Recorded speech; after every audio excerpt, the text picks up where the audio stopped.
Good morning. എല്ലാവരും സുഖമായിട്ടിരിക്കുന്നല്ലോ അല്ലേ?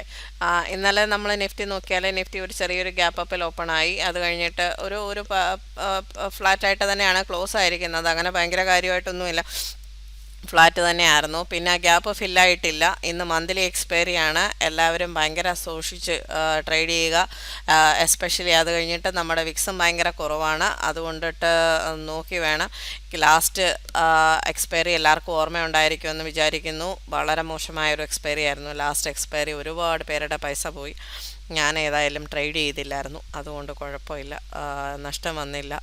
അതാണ് നഷ്ടം. നമുക്ക് ഒരു വരാതിരിക്കുന്നത് തന്നെ ഒരു ലാഭം കിട്ടിയില്ലെങ്കിലും നഷ്ടം വന്നില്ലല്ലോ എന്നുള്ളൊരു സന്തോഷമാണ്. ഓക്കെ, ബാങ്ക് നിഫ്റ്റി നോക്കിക്കഴിഞ്ഞ് കഴിഞ്ഞാൽ HDFC ബാങ്ക് ഇപ്പോൾ ഒരു 2 ദിവസമായിട്ട് ഭയങ്കര ഒരു ക്ഷീണത്തിലാണ് പുള്ളി. ഇന്നലെ ഒരു ഫ്ലാറ്റ് തന്നെയായിരുന്നു. IT ഇപ്പം ഭയങ്കര കഷ്ടകാലം തന്നെയാണ്. എന്ത് പറയാൻ, IT കാര്യം വലിയ കഷ്ടമാണ്, ശോചനീയമായ അവസ്ഥയാണ്. റിലയൻസ് 2 ദിവസമായിട്ട് റിലയൻസും വലിയ ഇതില്ലായിരുന്നു. ഇന്നലെ പിന്നെ ഫ്ലാറ്റ് തന്നെയായിരുന്നു. ഓട്ടോ സെക്ടർ ഓക്കെ ഓക്കെ എന്ന് പറയാവുന്നതേ ഉള്ളൂ.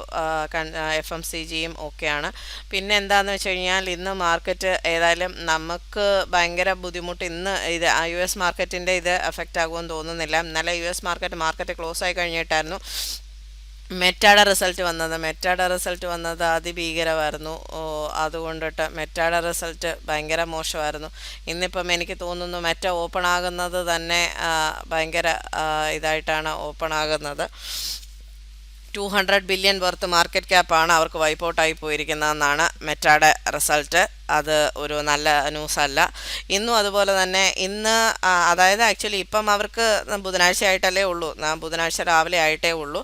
സോ നാളെ നമുക്കും അപ്പോൾ തന്നെ ഇന്ന് രാത്രിക്ക് തന്നെയാണ് ഇത് അവർക്ക് വ്യാഴാഴ്ച കാണിക്കുന്നത്. മൈക്രോസോഫ്റ്റും ഗൂഗിളും ഇൻ്റലും എല്ലാം അതിൻ്റെ റിസൾട്ട് ഉണ്ട് ഇന്ന്. സോ അപ്പം അതിൻ്റെയൊക്കെ റിസൾട്ട് എങ്ങനെയാകും എന്നുള്ളത് ഉറപ്പായിട്ട് നമ്മളെയും ബാധിക്കുന്ന കാര്യങ്ങളിലൊന്നാണ്. അപ്പം എല്ലാവരും നോക്കി വേണം ഒക്കെ ട്രേഡ് ചെയ്യാനായിട്ട്. ഗ്ലോബൽ മാർക്കറ്റ് നോക്കിക്കഴിയുവാണെങ്കിൽ ഗ്ലോബൽ മാർക്കറ്റ് നമ്മൾ ഈ ആടെ എപ്പോഴും വന്നുകൊണ്ടിരിക്കുന്ന കാശ് കൊടുത്ത് വാങ്ങിക്കാത്തത് കൊണ്ടുള്ള പ്രശ്നമാണ് ഇതൊക്കെ. ഗ്ലോബൽ മാർക്കറ്റ് പൊതുവേ ഏഷ്യൻ മാർക്കറ്റൊക്കെ ഒരു ഒരു ഫ്ലാറ്റ് ഒരു മൂഡ് തന്നെയാണ്. ഗിഫ്റ്റ് നിഫ്റ്റി ഇപ്പം ഫ്ലാറ്റ് തന്നെയാണ് കാണിക്കുന്നത്. അപ്പം നമുക്ക് നോക്കാം ഇന്നത്തെ എക്സ്പയറി എങ്ങനെയുണ്ടാകും. നല്ല എക്സ്പയറി ആയിരിക്കും എന്ന് നമുക്ക് എക്സ്പെക്റ്റ് ചെയ്യാം. ഞാനും ഭയങ്കര ടെൻസ്ഡാണ്. അപ്പം എല്ലാവരും നോക്കി സമാധാനമായിട്ട് ട്രേഡ് ചെയ്യണം ഇന്ന്. പിന്നെ FIA DIA ഡേറ്റ നോക്കിക്കഴിഞ്ഞാൽ DIA വാങ്ങിച്ചുകൊണ്ടേ ഇരിക്കുകയാണ്. DIA ഇന്നലെ 3800 crores വാങ്ങിച്ചിരിക്കുന്നു. FIA വിറ്റിട്ടുമുണ്ട് 2500 crores. അതൊക്കെയാണ് ഇപ്പോഴത്തെ ഇന്ന് മാർക്കറ്റിലത്തെ കാര്യങ്ങൾ. അപ്പം എല്ലാവരും സ്റ്റോപ്പ് ലോസ് ഒക്കെ വെച്ച് സമാധാനമായിട്ട് ഹാപ്പി ആയിട്ട് ട്രേഡ് ചെയ്യുക. നല്ലൊരു ട്രേഡിംഗ് ആയിരിക്കും ഇന്ന്, നല്ലൊരു എക്സ്പയറി ആയിരിക്കും എന്ന് എക്സ്പെക്റ്റ് ചെയ്യുന്നു. So happy trading. Thank you. By.